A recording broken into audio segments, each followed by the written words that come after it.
Welcome back to Rising. What's in your lens today, Lindsey? We're talking about the State of the Union, baby. Let's get to it. Democrats are walking into the State of the Union with a real dilemma. How do you oppose Donald Trump without making him the center of your resistance? Now, last year, the images were unforgettable. Members holding signs, lawmakers walking out mid-speech. You remember Al Green standing, pointing his cane towards the president, heckling him, and ultimately being escorted out. It was dramatic. It was viral.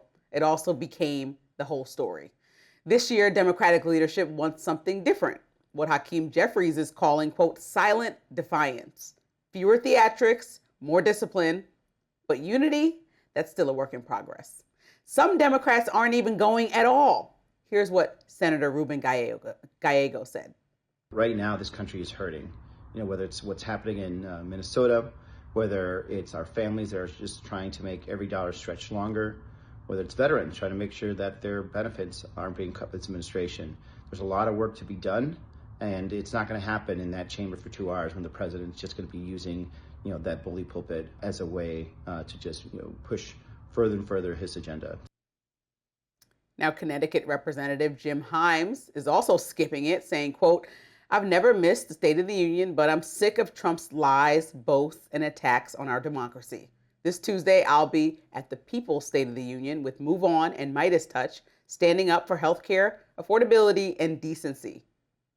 Many Democrats are leading counterprogramming on the National Mall, the People's State of the Union, hosted by Katie Fain and Joy Reid, organized by Midas Touch and Move On, Civic Action. Others will attend the State of the Swamp, featuring lawmakers like Ron Wyden, Eric Swalwell, alongside celebrities like Robert De Niro and Don Lemon. Meanwhile, inside the chamber, some members are going to sit quietly. Others, like Alexandria Ocasio-Cortez, might skip it altogether. And a few could test leadership's restraint or request for restraint. Here's the bigger question. When everyone is resisting in their own varied ways, is the message amplified or diluted? Democrats are fresh off reassuring election wins and are trying to mobilize every part of their coalition ahead of the midterms. That means progressives, moderates, suburban voters, young activists, all of it. But when the strategy splinters, the optics can look like too many cooks in the kitchen. Which brings us to the official response. Virginia Governor Abigail Spanberger will deliver it. She's a moderate who won her race by the largest margin for a Democrat in Virginia in 6 decades. That choice is not accidental. It suggests perhaps that party leaders may believe the path forward isn't louder resistance, it may be broader appeal. Not viral moments, but suburban margins. Not confrontation, but contrast. The Democratic Party is still deciding whether its future runs through its loudest voices or its most electable ones. This State of the Union won't just test their opposition to Trump, it will test whether they can present a clear, unified vision of what comes next. So when I saw 20 different events, I started getting stressed out. I was like, okay, this is happening at the Capitol because we're going to be following it all, but it's like a lot. It's like, what's the plan, guys? Because this is the exact problem. You're getting an alley-oop in a basketball game because Trump has dropped the ball with the economy. He got a huge loss on tariffs, teeing him up for this speech right tonight. And you guys are running on an affordability message. What's the plan?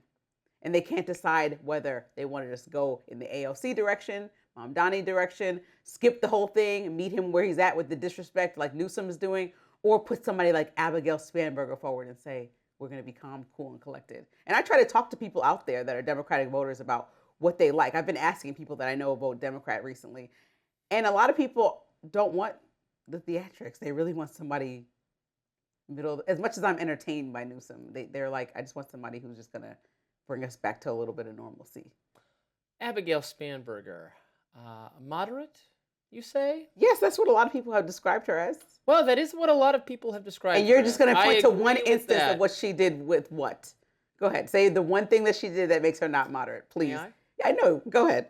Yes, immediately told the police to stop cooperating with immigration enforcement whatsoever and in all circumstances. Typical blue state governance. Not going to do any immigration enforcement whatsoever.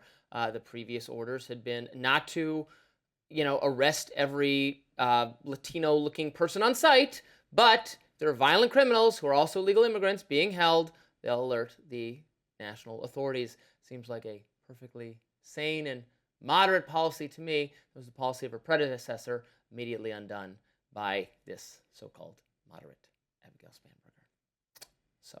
So when you see all this variety of options out there, luckily the Democrats have not very obviously locked into one strategy. Does that make you happy to see?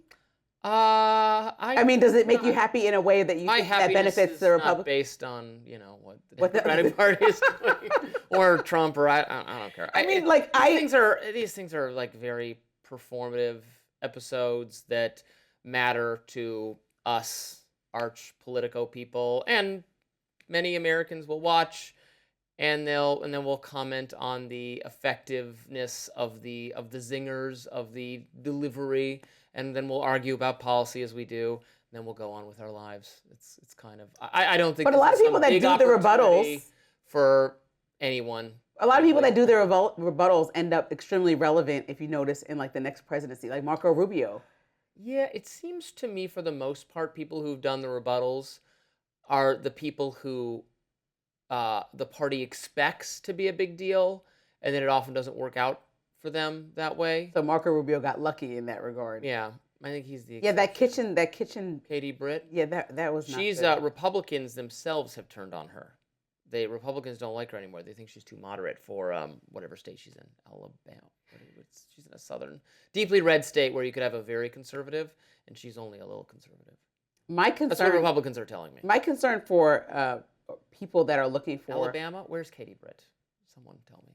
Alabama. I got it right. Cool. Go ahead. My concern for people that are looking for a more moderate, civil-minded, like somebody who's just nice and neat, works across the aisle, is like, that's again like that when they go low, we go high situation. Like President Trump is exactly where he's at. So don't we need somebody to meet him right there as you fight this battle? Even though you're not going to go against President Trump, you're going against a coalition of people, for the most part, that have supported him almost blindly. If you want to find a moderate Democratic person, someone who compromises with Republicans and works across the aisles, we have basically exactly one of those people. His name is John Fetterman, and Democrats hate him. Can't be. They loathe him.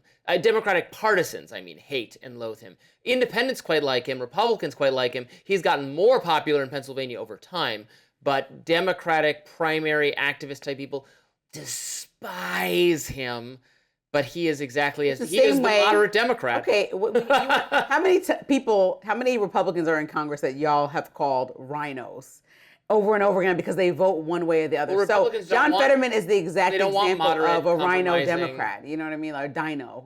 He's the same thing. He literally just goes against for the biggest legislation. He'll be like on the other side of the aisle, and it's like, well, you were part of like the 1 or 2 votes we needed to make this thing go, and you say no just because. Why? Maybe you're trying to represent the people of your community, which is a noble thing to do, but also you're not in lockstep with your party. He's of all the swing states, so he has to be extremely. He's in a state that Donald Trump won, beat Kamala Harris in. So if he's a Dem who wants to survive there, he's got to be pretty down the middle, or even maybe a little right of center. Well, maybe it's savvy politics. Since he's still accepted as a Democrat, maybe Republicans should take a clue about how to accept people that are a little bit like Marjorie Taylor Greene or somebody who doesn't agree with they accept people like, Susan Collins is no Republican, MAGA conservatives ideal of a Republican, but we know, the Republicans know that's the best that you're going to do in the state of Maine. And so there's nobody primarying her, thank goodness. And if they did, Donald Trump would call them up and tell them to go jump off a bridge immediately, because the only way to hold that seat is for Susan Collins to hold it. So there's a little bit of strategery. Not always. They could very well cost themselves in the Southwest, seems to be where Republican primary voters are determined to, shoot themselves in the foot. Definitely. The DNC is holding its report that delves into what caused Kamala Harris's loss in 2024, but details of it are still leaking out. Stay with us for that.